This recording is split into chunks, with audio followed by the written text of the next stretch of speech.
Hey everybody, Brian Von VA here, back at it with part 2 of Asha Brightleaf's curse. It was a bit difficult. I had never taken the ring off since my mum had placed it on my finger.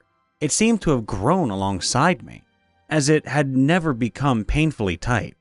As the ring left my finger, the peach color from my skin faded and seemed to almost be sucked up by the ring. My shoulder-length hair also had its color taken, the bright sky blue being replaced with a silk-like white. I vaguely remembered that this is how I used to look before the ring, but the sight was still alien to me, looking down at my now soot-colored hands. No way! You're all dark now and your hair's so white! Your eyes even changed! They're like apples! Toby was excited and very happy that I had decided to share my secret, but Abatha suddenly looked at me with disgust, like she knew something we didn't. Suddenly, she was panicked, turning away from us and shouting for a guard. We were just hanging out by the street, ducked in a wide alley between two houses.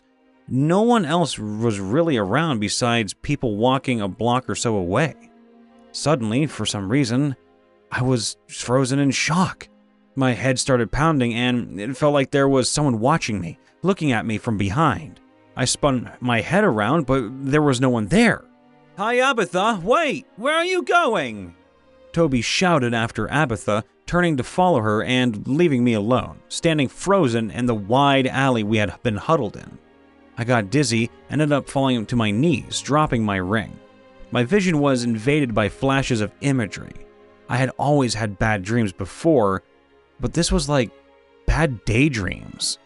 I can hardly remember what I saw, but there were flashes of caves, of many elves with the same skin tone as me, sickly webs, and finally the many marbled eyes of a hideous insect-like humanoid.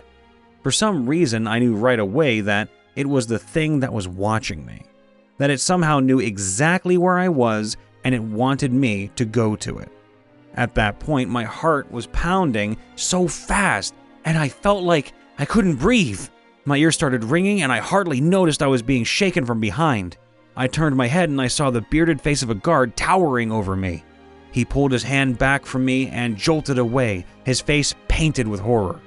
My vision was blurry, but I spotted my reflection in a shiny metal chest piece.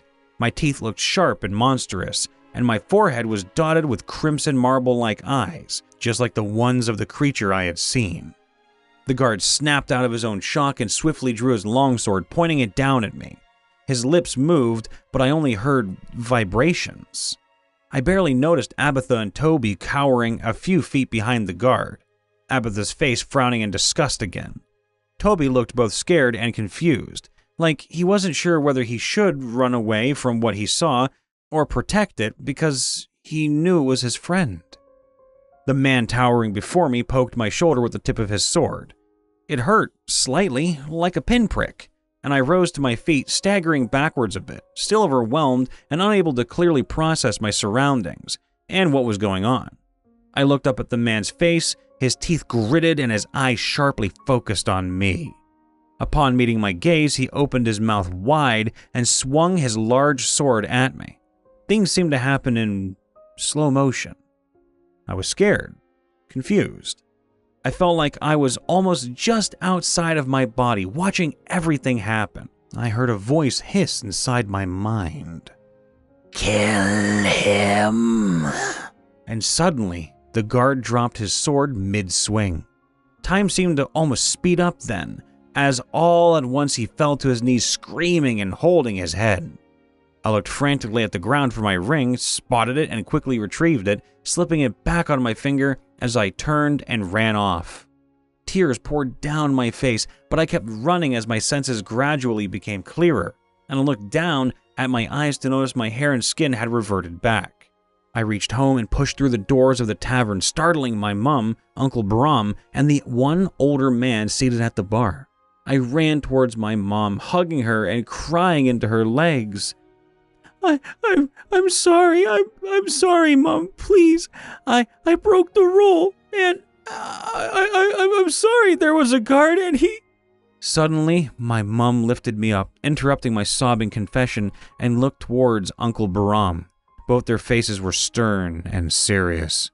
Bahram nodded at her and escorted the seated old man out, while my mum hushed me and held me close, moving us swiftly to the back room. "Shh, it's okay, sweetheart. It's okay," she cooed. "I'm not upset, and I love you so much. Just sit tight for a moment while I grab some things," she said, placing me down on the kitchen counter and gently kissing my forehead. I shook, reaching up to touch my head, remembering my reflected appearance in the guard's armor. I felt nothing on my forehead as I turned to see my mother going back through the door to the tavern. Like it was rehearsed, she appeared a moment later with 2 bags slung around her shoulders and back, picking me up and carrying me out of the back door of the kitchen where Bahram was seemingly waiting for us. He handed my mum a smaller knapsack and leaned in to hug her, squishing me between my mum and him. Then he looked down at me and wiped a tear from my cheek. "You are so kind, little Asha. Do not let the world steal your kindness from you," he spoke softly, before ushering my mum to go. I held her close and tight, pressing my face into her shoulder and still leaking out a few tears. She carried me and snuck around, avoiding any guards or people until we reached the edge of town. Then she paused for a moment, leaning back against a building and peeking out towards the nearest watchtower bordering between the town and the forest. Then suddenly, she sprinted towards the trees, breathing heavily as she carried me in her arms. She kept running for a while until we met a clearing in the forest. The next several days we traveled. I was scared and the forest seemed never-ending. I would walk, but when my legs got tired, I'd ask to be carried, and my mum would always oblige. She lifted me up, piggyback, and carried me through the woods. We'd rest and eat the food that she had in the bags, mostly things like nuts, dried meats, and bread.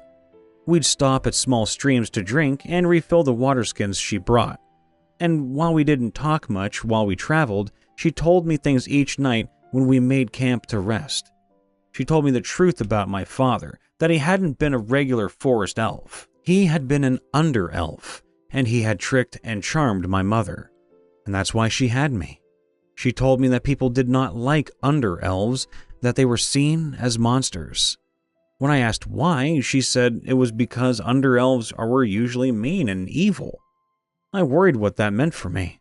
Was I evil too? Was I going to be taken away? Tears welled up in my eyes, but my mother hugged me and reassured me as if she knew what I had been thinking.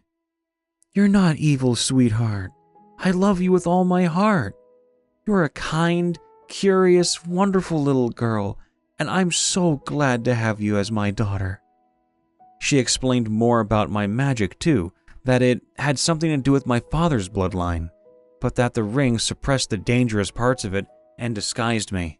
I also told her about what had happened with the guard, and she told me not to dwell on that, as long as I kept my ring on and learned to focus and control my emotions, that I would never again become what I had seen reflected back at me. I asked her about the visions and the scary creature, but she said she sadly didn't know anything about it. As we traveled night and day through the forest, she would talk to me and have me close my eyes and focus, meditate, and listen to the world around me, whether at sunset when we settled down to rest or while carrying me on her back. She taught me how to meditate and focus my thoughts and emotions. And the atmosphere of the forest helped with that a lot. Eventually, we arrived at a cobblestone wall, and we followed it until we reached a gate. Exhausted, starving, and tired, we entered Stonehenge. This town was to be our new home, and hopefully, we would be safe there.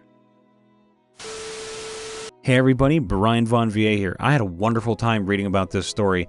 Asha is an interesting character with a hell of a backstory that I love to pieces. That being said, please leave a like, subscribe, and ring that bell so you can get notified whenever we make a new post. And of course, be sure to check out our main channel, MrRipper, where we have much of the same content, except more threads, less big stories. And finally, always come say hi to me, Brian Von VA, on YouTube and Twitch. All the love, everybody. We'll see you next time. Bye for now.